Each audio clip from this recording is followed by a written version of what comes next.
आजचा हा व्हिडिओ खूप महत्त्वाचा आहे. व्हिडिओ लास्टपर्यंत बघा. प्रकरण 6. परशुराम अवतार कथा. जमदग्नी ऋषी व रेणुका यांचा. परशुराम हा 5वा मुलगा. रेणुका एकदा आंघोळ करायला व पाणी भरायला नदीवर गेली. आंघोळ करताना तिचे लक्ष तिथेच फिरणाऱ्या एका क्षत्रिय बहुजन समाजातील पुरुषावर गेले. त्या पुरुषासोबत ती रमली. नंतर पाणी घेऊन घरी परत आली. जमदग्नीने उशीर का झाला याची विचारणा केली. रेणुकाने झालेला सत्य प्रकार जमदग्नी सांगितला. कारण त्या काळी अविवाहित वा विवाहित स्त्रीला आवडणाऱ्या पुरुषासोबत रममाण होण्यास बंदी नव्हती. असे असतानाही जमदग्नी बायको रेणुकेवर प्रचंड रागावला. त्याने आपल्या मुलांना रेणुकेचा शिरच्छेद करण्याची आज्ञा केली. पहिल्या 4 मुलांनी त्यास नकार दिला. परशुरामाने बापाची आज्ञा पाळली व रेणुकेचे म्हणजे स्वतःच्या आईचे डोके धडावेगळे केले. तसेच ज्या भावाने आपल्या बापाची आज्ञा मानली नाही अशा 4ही भावांना ठार मारले. अशा रीतीने परशुरामाने आपली जन्मदाती आई रेणुका व 4 भावांची हत्या केली. हाच बाळ परशुराम पुढे क्रूर कर्मा परशुराम अवतार झाला. औरंगजेबाने सत्तेसाठी बादशा विरोधात बंड केले तर औरंगजेबास क्रूर ठरवणारे ब्राह्मण परशुरामास मात्र आपला पूर्वज मानतात. त्यांचा पूर्वज परशुराम असेल ते लोक किती क्रूर असतील याचा बहुजनांनी विचार करावा. एका क्षत्रिय पुरुषावर म्हणजे बहुजनातील पुरुषावर आपली आई भाळली. त्यामुळे आपली आई व भाऊ मारले गेले. ह्याचा प्रचंड राग येऊन परशुरामाने बेमान होऊन घर सोडले. त्याने दिसले त्या बहुजन क्षत्रियांना मारायला सुरुवात केली. त्यातच क्षत्रियांनी एका हल्ल्यात जमदग्नीची म्हणजेच परशुरामाच्या बापाची हत्या केली. जमदग्नीच्या शरीराचे 21 तुकडे केले. त्यामुळे परशुराम क्षत्रिय बहुजन समाजाविरुद्ध सर्व ताकदनिशी लढू लागला. सुडाने व ब्राह्मणी अहंकाराने पेटलेल्या परशुरामाने कोकण परिसरातील अनेक मराठा बहुजन समाजाची निर्दयपणे कत्तल केली.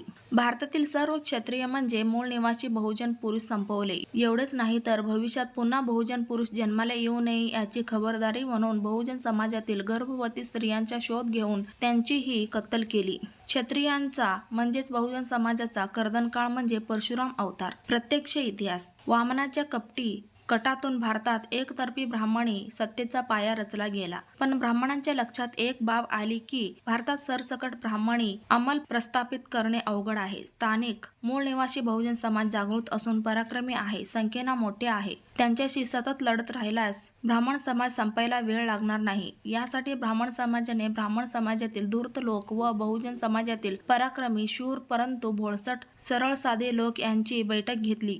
त्यांचा तह घडवून आणला. ब्राह्मणी कावा उभा केला. चातुर्वर्ण्य ब्राह्मण, क्षत्रिय, वैश्य, शूद्र अशी सामाजिक विभागणी केली. काही काळ शांततेत गेला. त्यातून पुढे ब्राह्मण श्रेष्ठ की क्षत्रिय श्रेष्ठ हा वाद उभा राहिला. तो वाद वाढत जाऊन भांडण व पुढे प्रत्यक्ष शस्त्रासह ब्राह्मण विरुद्ध क्षत्रिय म्हणजेच बहुजन समाज विरुद्ध ब्राह्मण समाज असे युद्ध झाले. त्याचे नेतृत्व परशुराम नावाच्या अत्यंत नीच, क्रूर, कपटी, विकृत ब्राह्मणाने केले. त्यात त्याचा बाप जमदग्नीही मारला गेला. बापाचे प्रेत घेऊन परशुराम कोकणातील समुद्र किनाऱ्यावर अंत्यविधीसाठी गेला. तो एकटाच होता. सर्व ब्राह्मण पळून जाऊन जीवाच्या भीतीने लपून बसले होते. बापाचे प्रेत जाळण्यासाठी त्याने एकट्यानेच विधी उरकले व त्याच भागात लपून बसला. परशुराम समुद्रात वाहून गेला असावा वा तिकडेच मृत्यू झाला असावा अशी बहुजन क्षत्रियांची धारणा झाली. प्रत्यक्षात परशुराम समुद्र किनाऱ्यावर अगदी शेवटच्या टोकावर झाडाझुडपात कडेकपारीत लपून बसला होता. परशुराम जेथे लपून बसला होता असे मानतात त्या जागेस ब्राह्मण परशुराम भूमी म्हणतात. तसेच समुद्रास आहुती आली असता परशुरामाने त्याच्या बापाचे अंत्यसंस्कार उरकले. ही जागा परशुरामाने समुद्र हटवला असे सांगतात. हिमयुगात जगभर असे पट्टे तयार झाले होते. काही दिवसांनी अचानक त्या भागात समुद्र मार्गाने ग्रीस, युरेशिया, इजिप्त ह्या भागातून काही लुटेरे ब्राह्मणी मंडळी आली. त्यांचा रंग, उंची, घारे डोळे, आक्रमक वृत्ती पाहून परशुराम त्यांच्याकडे गेला. परशुरामाने आपले पूर्वज ओळखले. एकमेकांना रक्ताची खून पटली. खानाखुणा भाषा या माध्यमातून ते स्वतःला इजिप्तियन असल्याचे सांगू लागले. ह्याच इजिप्तिवान शब्दाचा अपभ्रंश पुढे चित्पावन, चितपावन व चित्पावन असा झाला. हाच परशुरामास भेटलेला समुद्रकाठचा परदेशी लोकांचा समूह म्हणजे चित्पावन ब्राह्मणांचा मूळ पुरुषांचा समूह. ह्या समूहात काही स्त्रियाही असाव्यात असा नवीन संशोधकाचा दावा आहे. अलीकडेच महाराष्ट्रातील चित्पावन ब्राह्मणांनी आपले मूळ सांगणारी आम्ही चित्पावन ही पुस्तकिता प्रकाशित केली असून त्यात त्यांनी ही मांडणी थोड्या फरकाने केली आहे. ते स्वतःला ग्रीक वंशीय मानतात. परशुरामाने ह्या अचानक आलेल्या चित्पावन ब्राह्मण समूहाची भेट घेतली, त्यांना भारतातील सामाजिक स्थितीची कल्पना दिली, त्याचा सुरू असलेला कथाकथन केला. त्यांना सोबत घेऊन परशुरामाने पुन्हा लढाई तयारी केली. समुद्रातून आलेल्या चित्पावन ब्राह्मणाकडे धनुष्य बाणासारखी काही शस्त्रे होती. तोपर्यंत परशुराम परशु म्हणजे कुऱ्हाडच वापरत असे. आता त्याला हे नवीन शस्त्रे इजिप्तवान चित्पावन भावंडाकडून मिळाले, हेच ब्रह्मास्त्र. ह्याशिवाय काही स्फोटकेही सोबत होती.